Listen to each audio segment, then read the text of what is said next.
ये जो बिजली का तार होता है, बिजली का जो नंगा तार होता है ना, उसको यहां पे बैठा हुआ कोई भी आदमी छुएगा तो सबको बराबर झटका मारेगा कि किसी को कम या ज्यादा झटका मारेगा?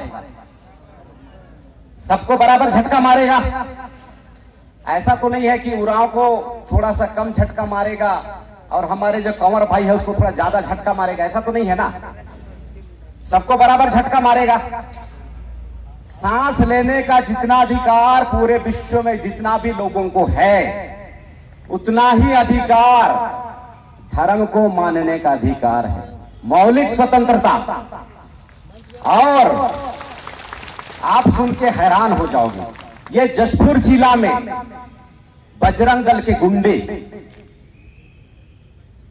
पास्टर को जाके मारते हैं, फिजिकल टॉर्चर करते हैं कि नहीं करते? और हमारा जो जशपुर का पुलिस प्रशासन है और जिला प्रशासन है, मूक बधिर होने की तरह खड़ा होकर देखता है कि नहीं देखता है? यह अन्याय है कि नहीं है?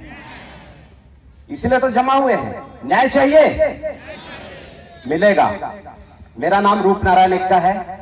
मैं प्रदेश कार्यकारी अध्यक्ष बहुजन मुक्ति पार्टी की जिम्मेदारी को छत्तीसगढ़ में निर्वाह कर रहा हूं।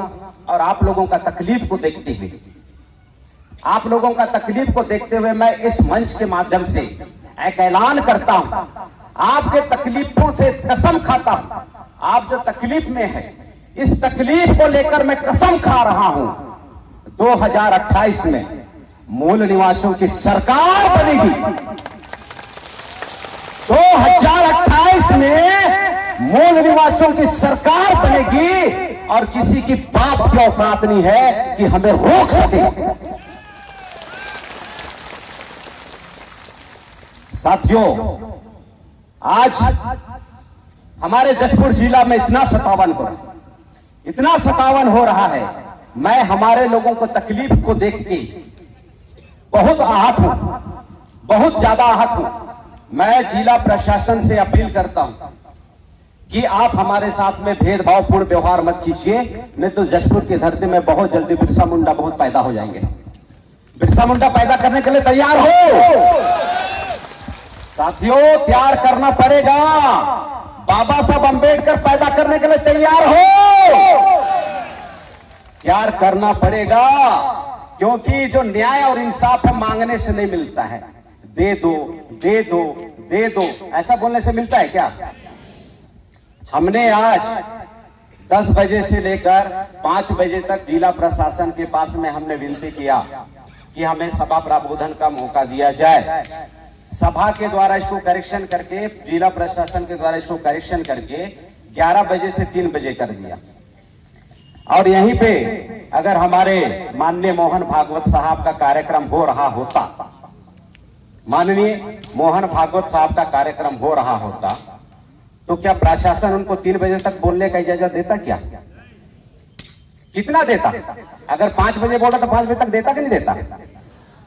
तो मैं ये जानना चाह रहा हूं कि ये जो जशपुर जिला के जो आदिवासी हैं, जशपुर जिला के जो एससी हैं, अनुसूचित जाति, और जशपुर जिला के अन्य पिछड़ा वर्ग के लोगों के साथ में इतना सतावन क्यों हो रहा है?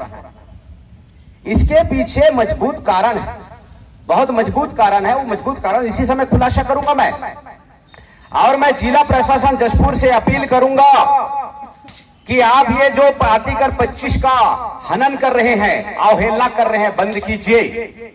हमारे जिलाधिकारी महोदय जी और हमारे सोशल मीडिया में जितने भी जो बंधु लोग मुझे इस समय वीडियो शूट कर रहे हैं, मैं उनसे विनम्र अपील करूंगा कि ये वीडियो उन तक पहुंचाया जाए। ये जो धर्म के नाम पे जशपुर में जो नौटंकी चल रहा है, ये बंद होना चाहिए। हर किसी को बराबर इजाजत मिलनी चाहिए। जैसे यहाँ पे ये जो सूरज की रोशनी है, हर किसी को बराबर सेक रहा है। यहाँ पे किसी को 45 डिग्री तो नहीं सेक रहा है ना, जितना है उतना तो सेक रहा है ना। तो भाई किसी को यहाँ पे धर्म की इतनी आजादी क्यों और किसी को धर्म की इतनी पाबंदी क्यों? सवाल पैदा होता है। हम लोकतंत्र में जी रहे हैं या राजतंत्र में जी रहे हैं? अगर लोकतंत्र में जी रहे होते तो हमारे साथ में अत्याचार नहीं होता। इसका दूसरा मतलब है कहीं ना कहीं आज हम राजतंत्र में जी रहे हैं और हम सब लोगों को इस राजतंत्र को खत्म करना पड़ेगा। खत्म करने के लिए तैयार हैं? तैयार हैं? साथियों, अगर प्यार मोहब्बत से न्याय नहीं मिलेगा तो थोड़ा सा डब्बा को गर्म करना पड़ेगा।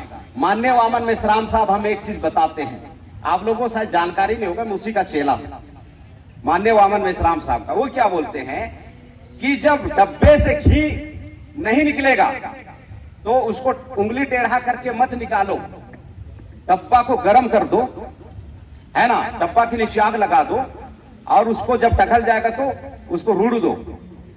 तो डब्बा गर्म करने के लिए तैयार हो ना? तैयार करना पड़ेगा, तैयार होना पड़ेगा। तो मैं माननीय जिला प्रशासन को और हमारे जिलाधिकारी महोदय को मैं अपील करना चाहता हूं इस मंच के माध्यम से कि हमारे लोगों को इतना मत सताइए, हमारे लोगों को इतना मत मारिए। लोकतंत्र में जी रहे हैं और ये जो न्याय की व्यवस्था है बहुत अच्छे तरीके से आप कायम कीजिए, ऐसा अपील है पूरे हमारे बहुजन मुक्ति पार्टी की ओर से, भारत मुक्ति मोर्चा की ओर से और राष्ट्रीय आदिवासी एकता परिषद की ओर से और हमारे राष्ट्रीय क्रिश्चियन मोर्चा की ओर से। और आज के बाद मैं उम्मीद करूंगा कि जो भी लोग पास्टर्स को, विश्वासियों को प्रताड़ित करते हैं, आप उनके खिलाफ में आप सख्त एक्शन लेंगे, क्योंकि मुझे पता है जो आर्टिकल 25 है संविधान के अंदर में निहित मौलिक अधिकार है और संविधान के विरोध में कार्य करना देशद्रोह की श्रेणी में आता है, संविधान द्रोह में आता है और इसका क्या सजा होता है वो भी हमें पता है। इसलिए सम्मानीय हमारे जिला प्रशासन, जिला अधिकारी महोदय को मैं अपील करता हूं कि आज के इस सभा के बाद में जशपुर जिला में किसी के ऊपर प्रताड़ना नहीं होनी चाहिए। और दूसरा विषय है साथियों, आदिवासियों के जल जंगल जमीन को सरकार द्वारा जबरदस्ती कब्जा कराना संविधान के विशेष अधिकार 5वीं अनुसूची का हनन है। कई साल से हमारे लोग 5वीं अनुसूची बोल रहे हैं और ये जो 5वीं अनुसूची है साथियों, हमारे लोगों को, कुछ लोगों को समझ में आता है, कुछ लोगों को समझ में नहीं आता है। तो मैं 5वीं अनुसूची के बारे में बताना चाह रहा हूं।